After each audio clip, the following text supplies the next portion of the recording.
एक बहू ऐसी भी। माँ जी, ये 5,000 रुपये आप अपने पास रखिए। ये बोलते हुए बहू ने सास को 5,000 रुपये दिए और बहू अपने ऑफिस के लिए निकल गई। सास का एकदम से गला भर आया। भरे गले से बोली, बेटी मुझे इतने पैसे का क्या काम है। माँ जी, 1 महीना हुआ है हमें इस नए घर में आए। मैं रोज़ देख रही हूँ आपको कितनी चीज़ों के लिए पैसे लगते हैं। आप सब्जी लेती हो, फल लेती हो, काम वाली भी कभी आपको पैसे मांगती है। आप रोज़ सामने गार्डन में घूमने जाती हो। आपका कुछ खाने का मन हुआ या खरीदने का मन हुआ तो आप ये 5,000 रुपये अपने पास रखें। सास चेहरे पर मुस्कुराहट लाते हुए बोली, पेंशन के पैसे रहते हैं मेरे पास।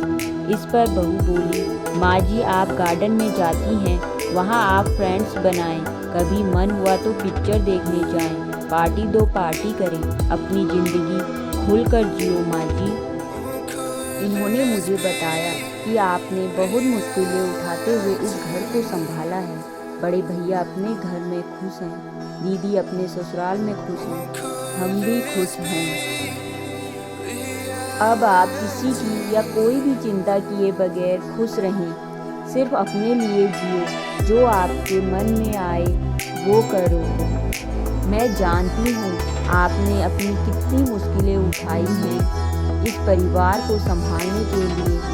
इस घर को बनाने में भी आपकी कई इच्छाओं का गला घोटा गया। बस जो हुआ सो हुआ। अब आप सिर्फ और सिर्फ खुद के लिए जियो।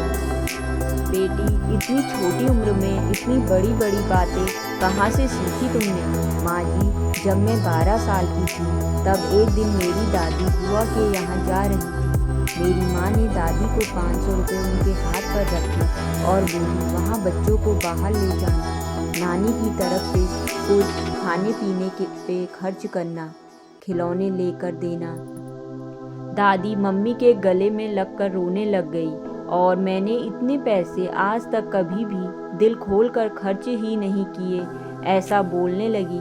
तब से मम्मी और दादी का व्यवहार आपस में अच्छी सहेलियों जैसा था।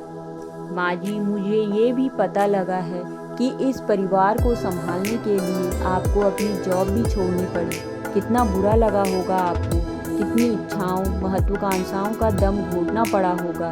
इसके बाद हर छोटी बड़ी बात के लिए आपको पति के सामने हाथ फैलाना पड़ा होगा। तब पति भी उपकार किए जैसे पैसे दिए करते थे। माँ जी, आज से आप आपकी पेंशन को खर्च ना करें। पेंशन के पैसे अपने पास ही रहने दीजिएगा। अगर मुझे कभी आवश्यकता लगी तो मैं आपसे ही मांगूंगी। बस बेटी, सब कुछ आज ही बोलेगी क्या? तुझे ऑफिस में देर हो रही है, जल्दी जा। मुझे बोलने दो माँ, ये मैं भी अपनी खुशी के लिए कह रही हूँ। मेरी माँ हमेशा कहती है कि 16-18 घंटे घर में काम करने वाली महिला को कोई समझता ही नहीं है। लेकिन तुम अपनी सास की मेहनत को ध्यान में रखना।